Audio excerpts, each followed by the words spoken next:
ahora en Europa. Para llegar aquí a Ámsterdam, Países Bajos, desde Latinoamérica crucé el Océano Atlántico, viajé durante más de 15 horas, es decir, estoy del otro lado del mundo, en otro continente, donde el clima y la cultura son completamente diferentes a Latinoamérica. Pero aún así el Reino Unido, país europeo, dijo en 1899 que la Guayana Esequiba, ese territorio que está en Sudamérica y que forma parte de Venezuela desde la conformación de los territorios, era suyo. Las disputas territoriales han sido la causa de muchas guerras en el mundo. La más reciente y dolorosa a la que estamos asistiendo todos es la ocupación de Israel en Palestina, que está exterminando con bombas al indefenso pueblo palestino para quedarse con su territorio. El origen del conflicto está en el Reino Unido, que dejó esa controversia territorial en el Oriente Medio que no tiene nada que ver con Europa, y las consecuencias hoy son dramáticas.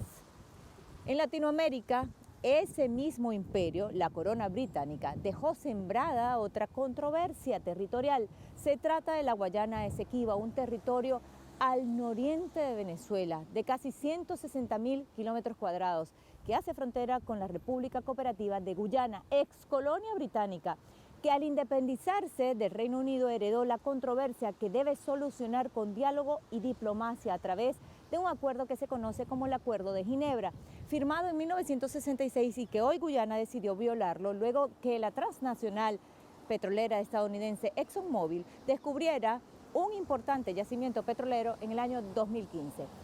Esta es una historia de despojo por un interés económico y geopolítico. ¿En qué estatus se encuentra la situación? La Guayana Esequiba de Venezuela. Pongamos el punto en la I.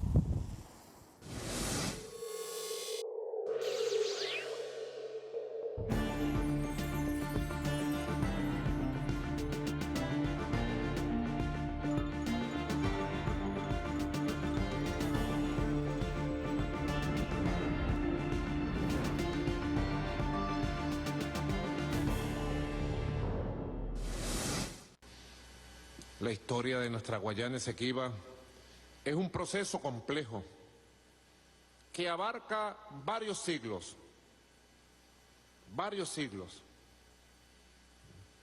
Pudiéramos decir que abarca varios momentos. Hemos caracterizado en 5 momentos el devenir histórico de lo que se transformó en un conflicto, en una controversia, a partir de la mitad del siglo XIX, todo el siglo XX y parte de este siglo XXI. Un primer momento que caracterizamos como el momento de la formación del territorio, periodo colonial y periodo de la independencia.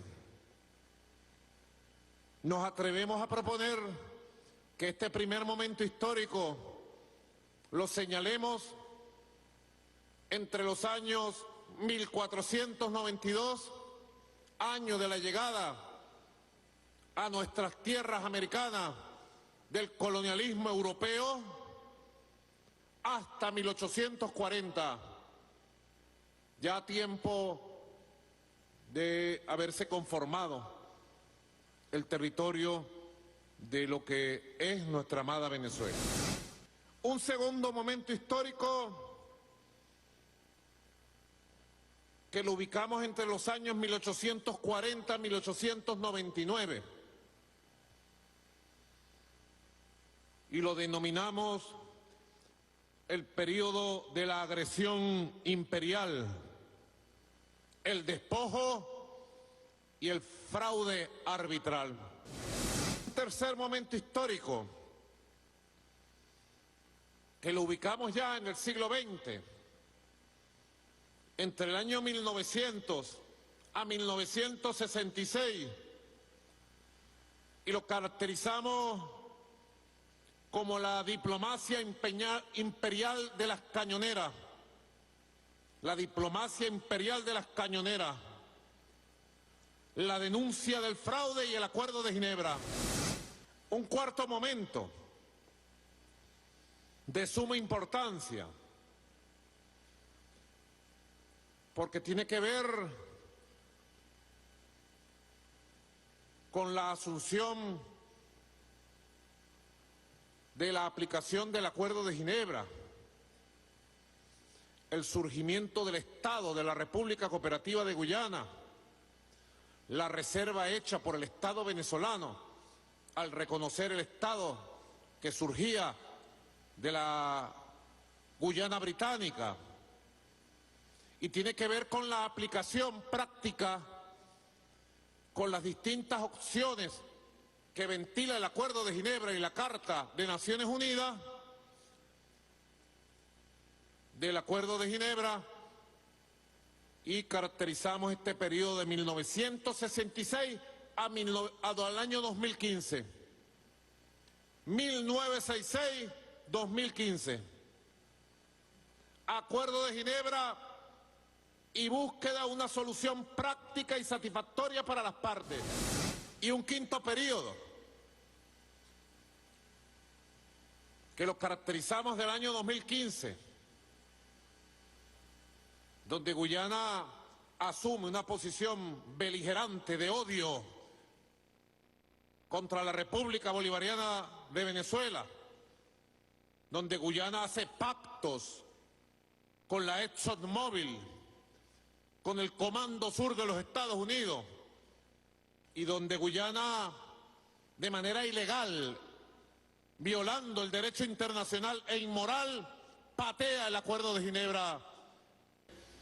Yo me atrevería a formular un sexto momento. Un sexto momento. 2023 en adelante. Y lo caracterizaría referéndum consultivo, una nueva etapa, ahora sí. Ahora sí.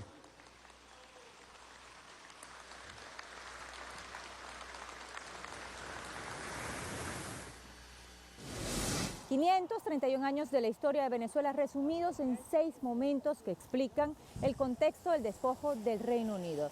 Los intereses sobre la Guayana Esequiba siempre han sido económicos y geopolíticos, y ahora, con mucho más fuerza, entra en la escena Estados Unidos, que en 1897 puso en práctica la doctrina Monroe sobre ese territorio. Pero para los que nos ven en cualquier parte del mundo, hay que contarlo con muchísimos más detalles.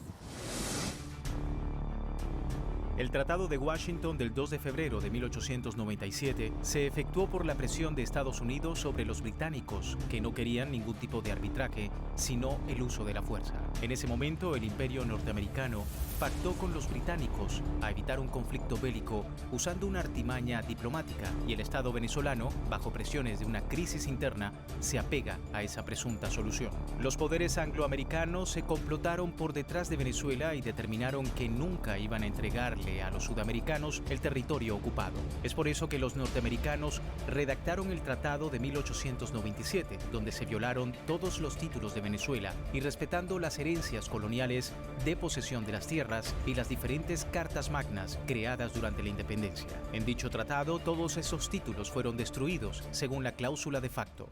Una posesión adversa o prescripción por el término de 50 años constituirá un buen título. Es decir, donde estén los ingleses por 50 años, ya es de ellos. Nos olvidamos de toda la historia de Venezuela. Si los ingleses están ahí por 50 años, ya es de ellos.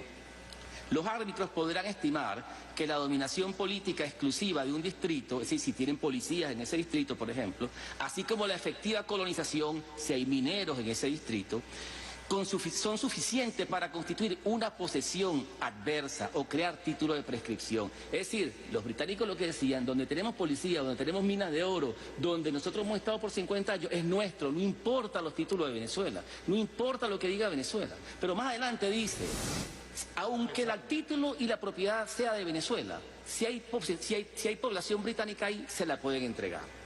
Aún siendo de Venezuela, los árbitros tienen ese poder.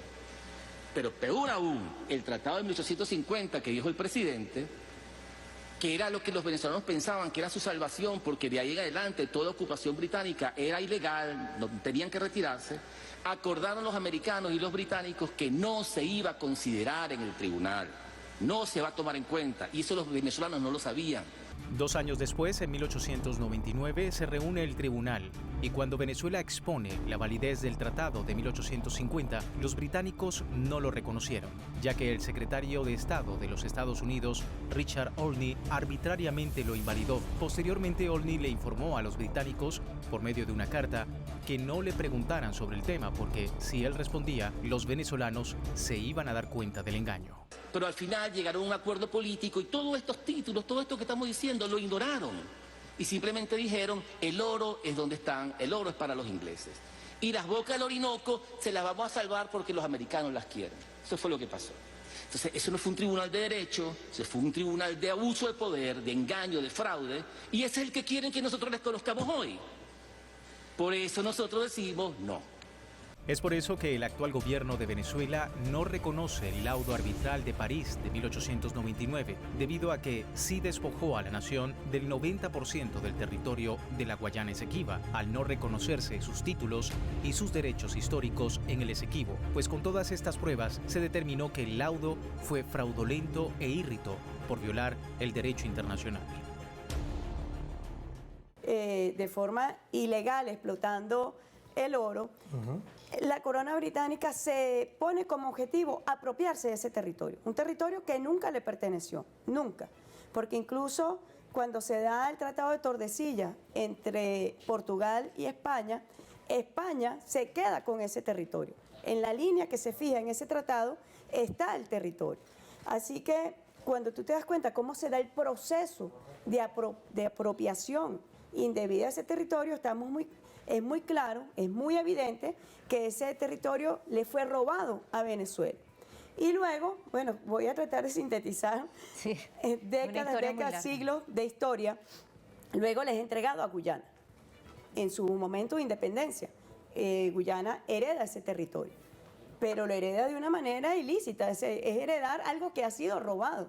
Ellos nunca, ni el Reino Unido, ni Guyana, han tenido o tuvieron títulos sobre el territorio. Nunca lo tuvieron, jamás. Cosa que sí ha podido demostrar Venezuela, sus títulos, sus derechos, bueno, todo lo que fue la posesión de ese territorio. ¿Y entonces qué argumenta Guyana? No, Guyana pretende validar el fraude que se consumó en el laudo arbitral de París de 1899, pretende validarlo como un título, pero es insólito que un fraude pueda generar derechos. Eso es insólito en el mundo jurídico, en el mundo del derecho internacional. Un fraude no puede generar derechos. Así que las pretensiones de Guyana realmente son bárbaras, son groseras, son inexplicables. Y la más reciente es la violación que ellos están haciendo en el mar. Es el escándalo más reciente, que incluso lo hemos hablado con mandatarios, autoridades de todo el Caribe, que es estar disponiendo, entregando concesiones de un mar que está pendiente de delimitar, porque ese mar aún no ha sido delimitado entre Venezuela y Guyana, que es lo que correspondería una vez se resolviese la controversia terrestre. En el año 2015, la ExxonMobil consiguió un yacimiento que calificó de fama mundial. A partir de ese momento, Guyana cambió con Venezuela y le dio la espalda al Acuerdo de Ginebra de 1966, que establece que la controversia debe ser resuelta amistosamente entre las partes hasta conseguir una solución satisfactoria para los dos países. El nacimiento de ese instrumento jurídico es la prueba del delito que el laudo arbitral de París de 1899 fue un fraude. Es decir, el Reino Unido prácticamente al suscribir aquel acuerdo reconoció que en 1899 despojó ilegalmente a Venezuela de su Guayana Esequiba. Insistimos, un territorio que queda al otro lado del continente europeo. Y hoy día, ¿cuál es la gota que derramó el vaso? Bueno, que Guyana está otorgando licencias en territorio marítimo a un pendiente por delimitar. La ExxonMobil agrede al pueblo venezolano desde que se nacionalizó en el 2005 la faja petrolífera del Orinoco, pues curiosamente esta petrolera no quiso negociar en carácter de sociedad mixta para continuar con su labor en el país caribeño, sino que, por el contrario, prefirió el camino de la confrontación y demandó a PDVSA ante el CIADI, que es el Tribunal del Banco Mundial, en busca de obtener una indemnización por más de $20.000 millones. Pero luego de casi una década de varios fallos y apelaciones legales, en marzo de 2017 el CIADI decidió que la demanda de ExxonMobil contenía vicios e irregularidades, por lo que liberó a PDVSA de pagar las ilegales indemnizaciones solicitadas por la petrolera norteamericana. Sin embargo, desde 2015, Guyana, con el apoyo financiero de la ExxonMobil, comenzó a amenazar la soberanía de Venezuela en la Guayana Esequiba, territorio que actualmente está en disputa porque hallaron en sus costas yacimientos de petróleo. Recuerda que esta situación agravó en el mes de septiembre cuando Guyana anuncia que está dando bloques en concesión en un mar pendiente por delimitar. Muy grave, muy grave. ¿Qué significa eso, vicepresidente? Luego que se definiese la línea fronteriza terrestre, es que se puede ir a un proceso de negociación sobre el mar. ¿Qué ha pasado aquí? Primero, Guyana prejuzga incluso los resultados de la Corte Internacional de Justicia, porque al ellos apoderarse de ese mar pendiente por delimitar, es que ellos están dando por sentado cuál va a ser el resultado de ese proceso que se lleva en la Corte Internacional de Justicia, producto de su demanda unilateral. Ya ellos dieron un resultado y por tanto se fueron al mar. Pero además, no solamente prejuzga, viola el derecho internacional y el derecho internacional marítimo, porque eso debe ser sometido a un proceso de consenso y de negociación. Ellos están entregando el mar, lo que les falta es disponer del espacio, yo lo he dicho, porque están yendo aún mucho más allá. Y por eso fue recientemente en el mes de septiembre. El presidente Nicolás Maduro, vista la situación, visto este proceso donde se va a la Corte Internacional de Justicia sin contar con el consentimiento voluntario de Venezuela, visto que se está avanzando en la entrega de concesiones en un mar pendiente por delimitar, bueno, se da esta situación donde el Parlamento venezolano, la Asamblea Nacional, aborda esto y deciden convocar al pueblo venezolano, deciden consultar al pueblo venezolano. Y allí, cuando Estados Unidos ha hecho declaraciones poniéndose al lado de Guyana, de alguna manera está afectando también los acuerdos de Barbados, porque hay una posición muy clara en los acuerdos de Barbados. De alguna manera también está echando lo que se dice leña al fuego, ¿no? Claro. Que es avivar una situación donde Guyana está muy clara en el guión, está muy clara. Guyana no está atendiendo a los llamados que se ha hecho de diálogo. Guyana no está atendiendo a que ellos están obligados al Acuerdo de Ginebra. Ellos todavía son parte de un acuerdo que está vigente. Ese acuerdo no puede acabarse por alguna de las partes. Ese acuerdo termina el día que haya la solución práctica y satisfactoria para ambas partes. En resumen, Guyana, luego que la ExxonMobil consiguió en el año 2015 el gran yacimiento petrolero de fama mundial. Por cierto, meses antes Barack Obama firmó el decreto donde señaló a Venezuela como una amenaza inusual. Y a eso hay que sumarle que para ese entonces el director ejecutivo de la ExxonMobil era Rex Tillerson, que luego pasó a ser exsecretario de Estado de Donald Trump. ¿Coincidencia? La secuencia de hechos continúa con el siguiente episodio. En el 2018, Guyana solicitó unilateralmente a la Corte Internacional de Justicia la validez del laudo arbitral de París de 1899 que despojó de un plumazo a Venezuela de su territorio. Todas las piezas del rompecabezas comienzan a encajar. El gobierno de Venezuela no reconoce la jurisdicción de la Corte Internacional de Justicia, porque el único mecanismo válido es el Acuerdo de Ginebra, que marca la ruta de una salida negociada.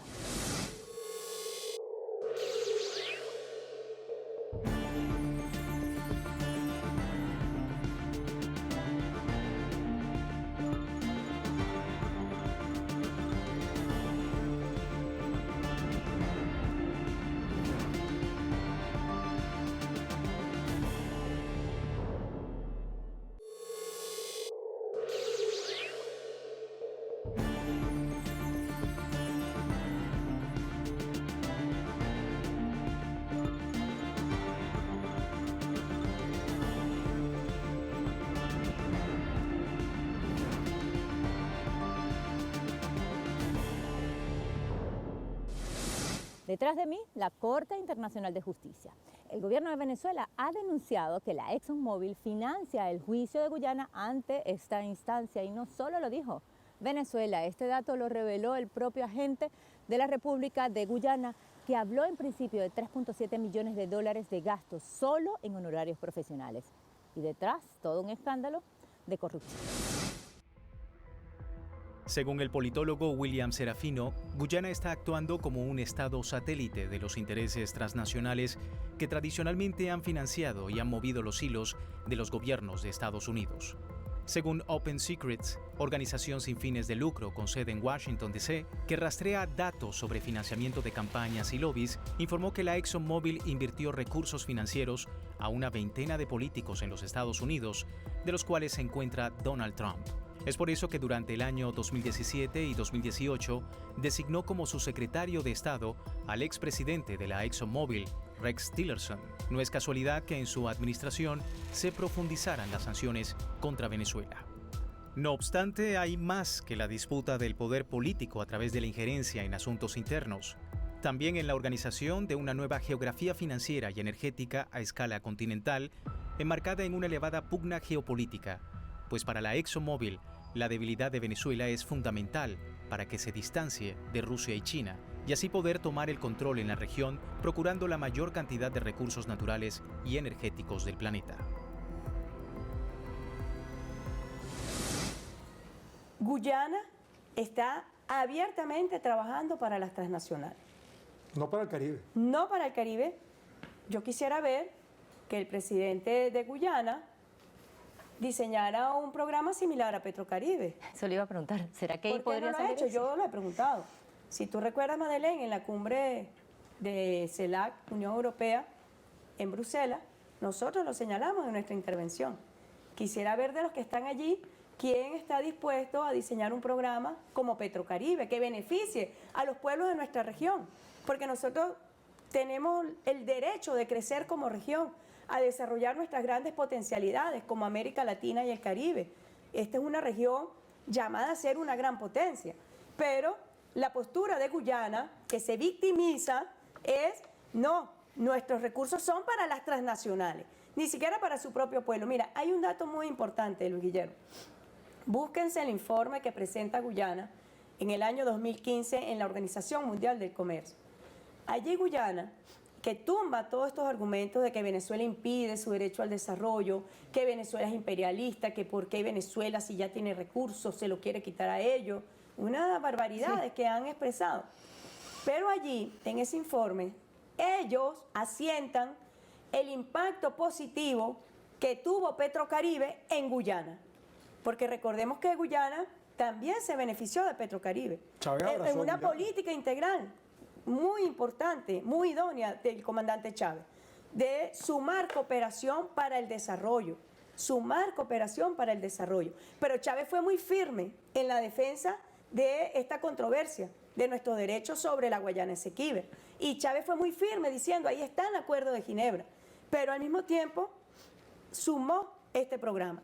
En el informe de la Organización Mundial de Comercio están asentados esos números, el impacto positivo que tuvo Petrocaribe en el desarrollo económico y social de Guyana. La pregunta que David ha hecho es la pregunta central. ¿Por qué Guyana se niega una negociación? ¿Por qué Guyana se niega a conseguir un acuerdo consensuado con Venezuela?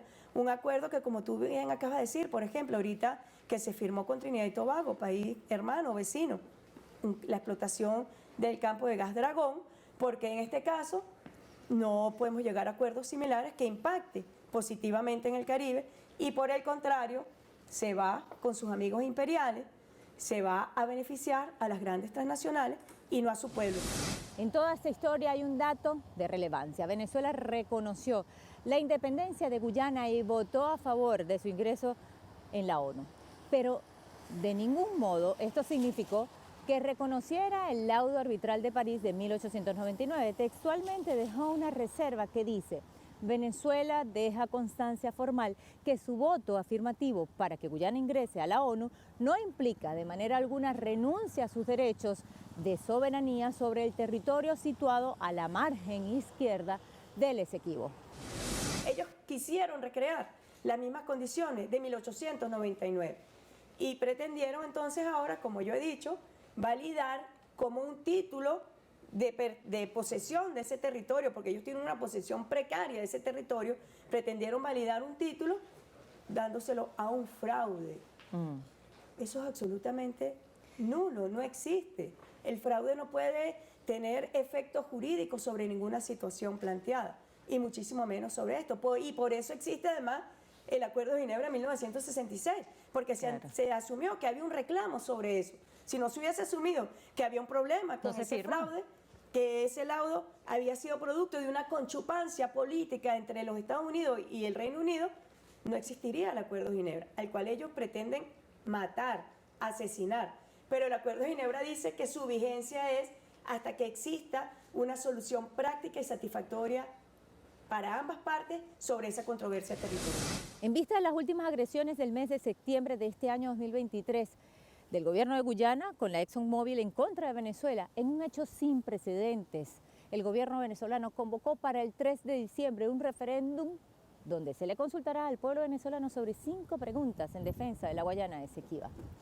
Y está en pleno desarrollo el cronograma electoral y la campaña que ha unido a todos los venezolanos, incluso de la oposición, sobre esta causa, la causa de la Guayana Esequiba. El gobierno de Guyana, en una acción que el gobierno de Venezuela califica de desesperada, solicitó a la Corte Internacional de Justicia medidas para que se suspendiera el referéndum consultivo en defensa de la Guayana Esequiba, que se va a llevar a cabo en Venezuela el 3 de diciembre. Y aunque no tiene ningún asidero jurídico, es una agresión más a la soberanía del pueblo venezolano. El presidente Nicolás Maduro sigue invitando a su homólogo guyanés, Irfan Ali, a sentarse a resolver esta controversia de manera satisfactoria para ambas partes y no respondiendo al interés de la ExxonMobil y de Estados Unidos, que está alineado con el gobierno guyanés. Pusimos el punto en la I.